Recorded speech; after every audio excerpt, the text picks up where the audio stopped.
Want to stop struggling? 3 easy steps to create realistic action. Have you ever wanted to reach a goal that feels impossible to achieve? You may be in this situation right now. When something feels unreachable, we don't take action and we feel the struggle. What if there was a way to stop struggling? You may say, I'm productive and I'm working so hard, but I'm tired, overwhelmed, and I really want to stop struggling. What do I do? In any project, the major part of reaching a goal is that there's an emotional component. A goal is not just a specific number to hit, or the amount of money to make, or the effort needed. Often, what's keeping you from reaching those goals are the struggles and the resistance you experience inside, not the actual physical goal itself. Feeling struggle is real. Feeling resistance is real. It's easy to judge the actions we take when we feel resistance and are struggling. The resistance is feeding more resistance when judgment is involved. We often have well worked out strategies to distract ourselves from the feeling of resistance. This avoidance is keeping us from showing up for ourselves and taking the true action that the situation is calling for. You may relate to any of the following: overeating, overdrinking, not eating, closing off your feelings, and so on.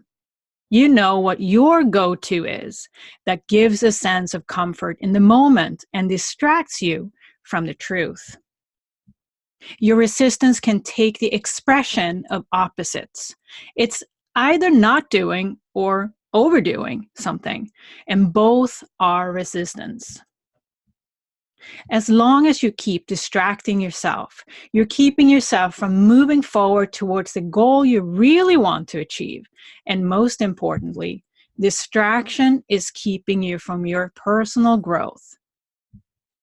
One of the biggest realizations of my life was that it was okay to let the foot off the gas pedal and take a step back, to let things fall into place when I wanted something to happen. By letting the foot off the gas pedal, which felt totally uncomfortable, things started to happen immediately, and I turned out even more productive. What happened was that subconsciously, I invited the universe to organize the best path to the goal. It may not be the way I had planned, but when I started to trust that the right actions would happen if I followed the feeling of ease. By doing this, I started to exceed my goals faster than I ever thought possible. Taking a step back when we feel the most pressure is so counteractive to how we are conditioned to think. We're taught that to be successful, we need a plan, we need to plan everything out, and we need to be on top of things all the time. We need to take on more and more on our plate, and we need to be the good girl and never complain. We're taught as busy women to just keep going. This definition of success comes with feelings of struggle and resistance. I am going to turn that definition on its head. Success is a feeling of ease. So, how can we approach success differently and stop struggling? How can we ultimately create success through realistic, easygoing action? Think about it. When you're doing something that comes naturally to you, you're in a feeling of non-resistance. Things just happen and you're creating and achieving with ease. Well-being is your natural state. Resistance and struggle is not your natural state and true you. We've all had moments of non-resistance and ease in our lives that we can travel back to in our mind. But how do we bring it out to today? When we feel ease and flow, we are at our best. So what's the first step to change from struggle to ease in this moment, the very first question to ask yourself is, how much ease and well-being am I letting in right now? This is the key question. Becoming aware of how we block ourselves from success is the very first thing to examine. One way of shifting this habit of blocking yourself is to be intentional about your thoughts. You basically have to train yourself to think differently and align more with your true self. Your true self is experienced in situations when you feel ease and flow. Your ego is experienced when you feel resistance and struggle. For example, below is a simple example of a very common thought when you're having a cold. So for example, this thought, I don't have time for this. I don't want to be sick anymore, which is a negative energy. Versus another thought, I'm going to listen to my body and rest some more. I welcome well-being. And this is a positive energy. So say both out loud for yourself. How does it feel to say each of them? The feeling that comes up will guide you. The more you can be aware of when negatively charged thoughts come up, like the first thought, the better. To increase your self-awareness and shift to more of a positive energy, like the second thought, every day has the potential to bring you out feelings of struggle, resistance, and invite more ease and flow into your day. So here's one of my favorite quotes. There is no source of sickness. There's only not letting wellness in. And that's by Abraham Hicks. The second part to examine is keep transforming positive thoughts into positive, realistic action. And this is key. And it requires you to work on this from the inside out and keep doing so. So stop in the moment and check in with yourself before you are about to take an action. You'll catch yourself in the moment when the feeling of lightness comes over you as you think positive thoughts. What is a realistic action for you? What feels easygoing? What feels doable? What feels exciting and flows naturally for you? The second you're feeling resistance is when you have added on the expectations that causes you to detour from an action that aligns with your intention. So it's about catching yourself in that moment to let that first feeling of ease direct your action. This is the key to stop struggling, to catch yourself and pivot out of the struggle. For example, if you align with the thought of negative charge, it's likely you'll take a negative action. If you align with the positive charge thought, you'll likely take positive, realistic action in that moment and you'll feel the ease. Simple, right? Something to be aware of is that often our own expectations are enough to throw us into resistance. But when we decide to align with other people's expectations as well, the resistance escalates even more. The third area that you want to examine is to stay in that energy of positive expectation as you welcome what's to come next. We create our own reality. We have the power to co-create. When we have a desire, it's realized by you. Your desire has an energetic charge that is picked up by the universe.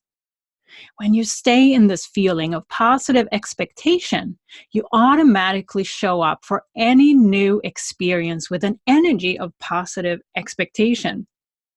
This way, you don't invite the feelings of struggle to the table. So prioritize how you want to feel first. Resistance will take a back seat if you visualize situations on how you want to feel. When you align with realistic action, things will start to happen for you. Your positive energy is creating infinite possibilities to get there.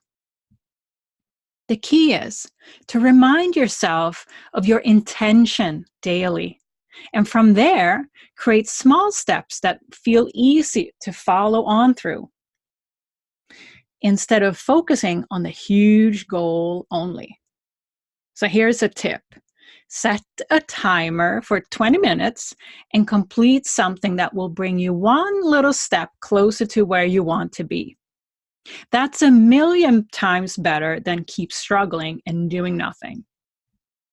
One more example of how you can shift a negatively charged thought to a positive one. And here's how you can get started. So let's say, for example, your first thought, which is a negatively energy charged thought, is, I'm so behind. Make it happen quick. I want it now. Versus thought number 2, which is a positively charged thought. I'm powerful. Things happen right when they need to be. Which one feels the best? You are on your way to stop struggling. When we replace the feeling of struggle with the feeling of ease and stay in that feeling of ease, you are instantly creating a realistic action for yourself as a result. If you want to stop struggling and instead create realistic actions, do this. First, check yourself. How much ease and well-being are you letting in right now? Secondly, keep transforming positive thoughts into realistic action. And third, stay in an energy of positive expectation as you welcome what's to come next. Hello, Amy. How are you? Good. How are you? Thank you so much for wanting to be part of this conversation today. We have a really great topic. It is. And thank you for having me. I'm very excited. So what we're going to talk about is want to stop struggling. 3 easy steps to create realistic action. And isn't that something that I can only imagine a lot of listeners and viewers are connecting to this topic because of the feeling of constant struggle sometimes in life. And how do you feel, Amy, as we start this conversation, that the struggle, the feeling of struggle in life can really take over sometimes? And how do you feel this topic is relevant in terms of how we live our lives in modern world today? Well, struggle is real. It is real. So, when you struggle personally, it reflects on the outside as well. So when you have those negative thoughts of, like you had said in your post, I'm not feeling well. If I say, well, I better not be getting sick, that's a negative thought, which then turns into almost like a syndrome, because the person it's reflecting to is like, well, yeah, me either. So they're taking that and they're making it their own. And instead of saying, I'm not feeling that great, but I want to, everything will be okay. It's just a perpetual snowball of negativity. So putting in the realisticness into being well kind of goes out the window because you're feeding off of each other. And, with social media too, it's very negative in a lot of aspects. And it just manifests when you read one blog, it manifests, and then you go into the comments. And then that continues to manifest, and then you go and add your 2 cents in, which is an even bigger pit of negativity. So I think that struggling from trying to be on the more positive side of things to, I guess, the peer pressure that the negativity is creating for you becomes an overflow, and it's an easier step to take because being positive, you have to work at it. Yes. No, and I feel also that we have been fed, if you will, with so much negativity Mm-hmm. and not being aware of that we're being fed so It, much negativity. But it's the relevance here is that now I feel there's a movement to start waking up to, okay, there's a choice, and I actually can make a choice to not align with negativity as much. And with negativity comes with that feeling of struggle, but that we actually can align with a feeling of positivity and that stream instead. So that's right. And I think in some aspects, some people, the adaptation to struggle is a lot easier because it takes less energy. you are so And right. Yes. and you know, I mean, sometimes when you look at it and you walk into the room and you're like the only positive one, and people just kind of like, well, wasn't she just a big old ray of sunshine? And then you're like, well, yeah, I am. And then after the time passes, it actually kind of then catches on, and everybody else in the room starts to see things in a positive manner. So I think it, like I said, it becomes a syndrome. So you can either manifest the negativity and, you know, perpetuate that through your day, or you can have that one little positive aspect, and then you perpetuate that into a positive aspect for everybody's day. So I I love mean, that.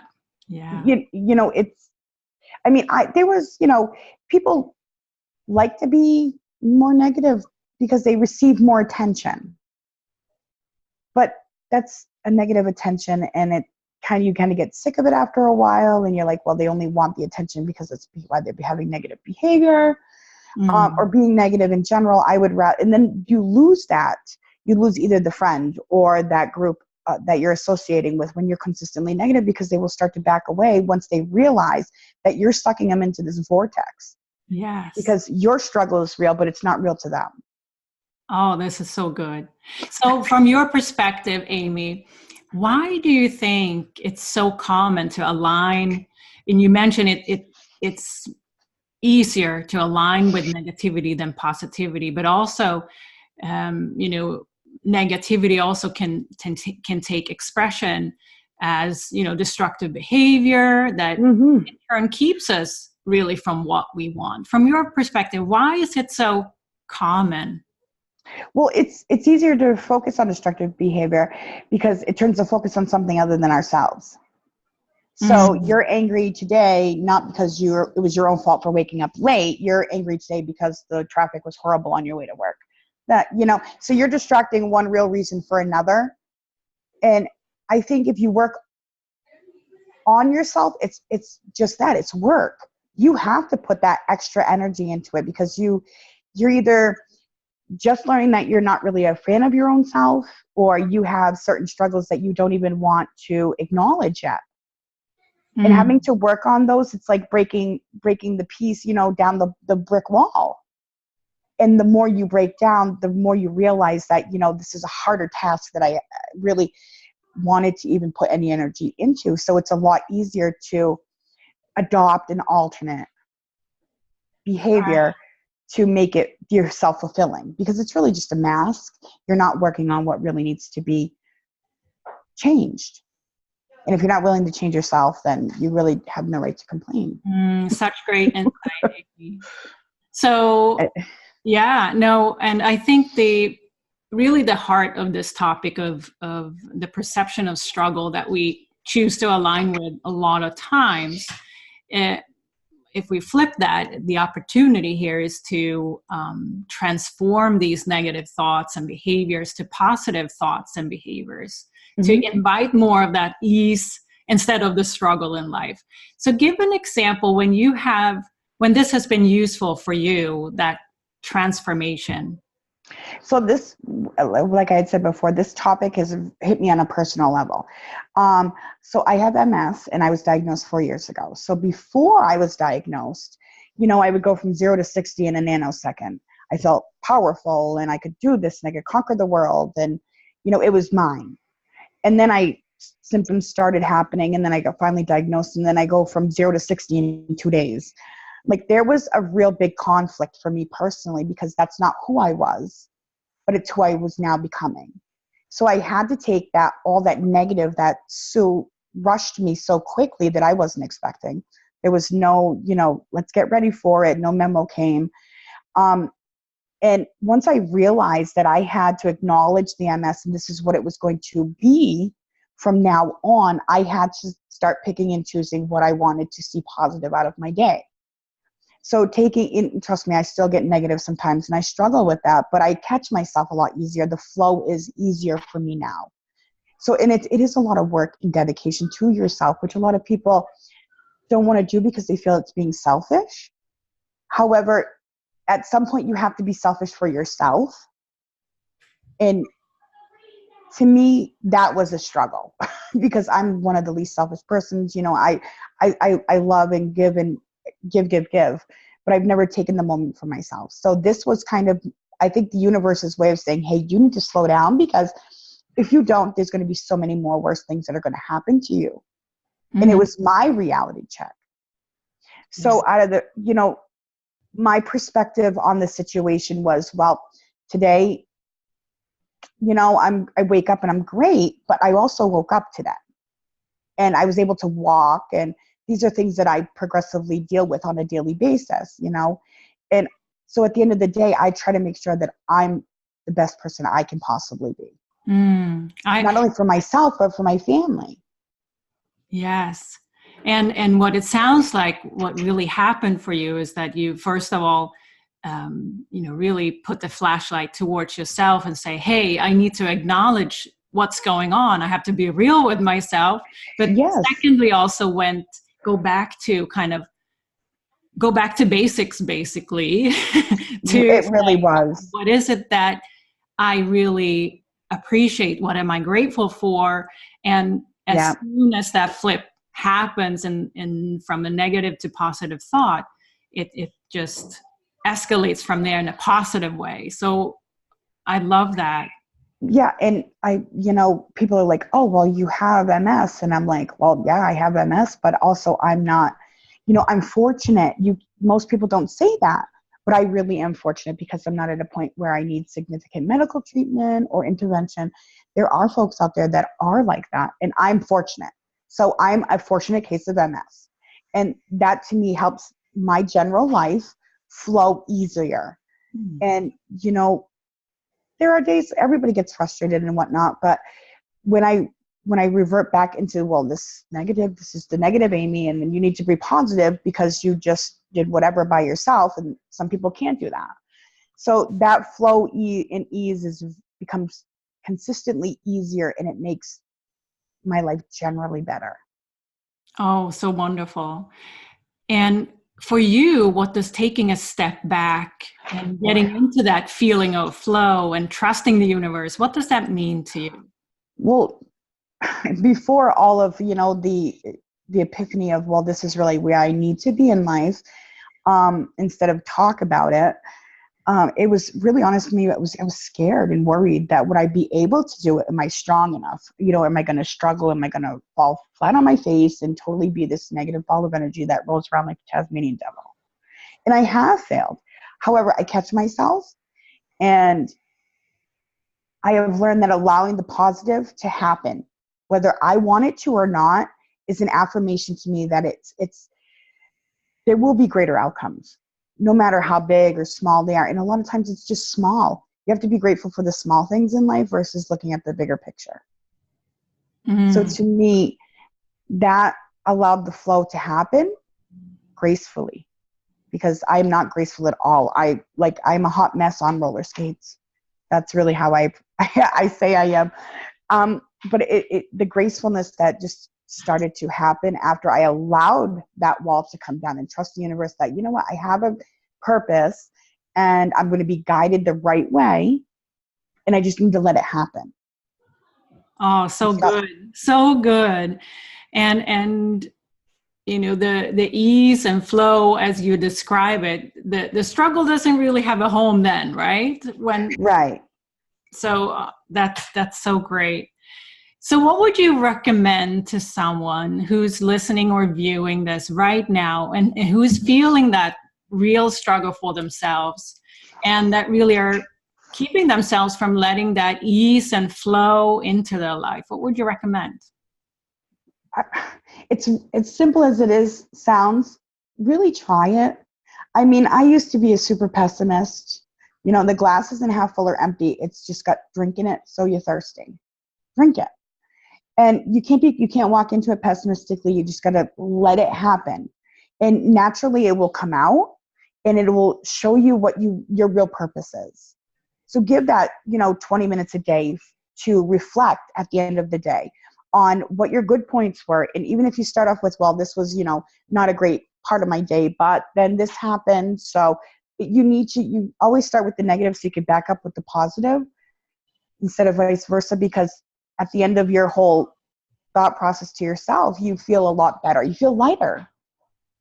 So you really just need to recognize what your intentions are, set them out there. And if they don't come for 2 days, then they don't come for 2 days, but at least they're out there and they're waiting for you to fulfill them.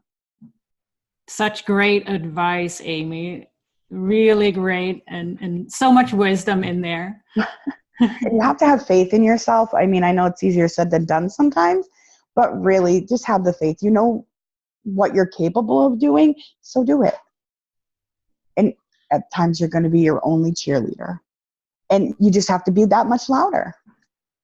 Awesome. Let's go get louder. Right?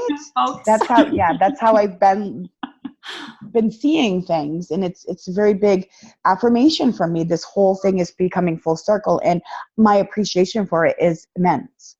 Mm. So having said all of that, goodness, that was really good. What is one thing that you live by? Well, it's like three things combined into one. So the whole live, laugh, love theory, I absolutely love, but I've personalized it. Because, you need to live each moment at a time because you don't want to miss anything. And I'm super nosy, so I love catching everything. And, it's funny as it sounds, but it allows me to stay focused and young and, happy. Laugh till your stomach hurts even at yourself, because if you're going to be your worst critic, you might as well be the one that makes you laugh. And then I love, like, it's your last breath, including yourself on bad days, because not every day is going to be a great day, but not every day has to be a bad day. Awesome. Where can we connect and learn more about you, Amy? The best way really to get a hold of me would be just through email. So it's Miles, MILES, FAM, FAM 21@gmail.com. Awesome. Thank you so much for Thank you for having me. this wonderful conversation. I'm really happy that you were here with us today. Thank you so much. Having me.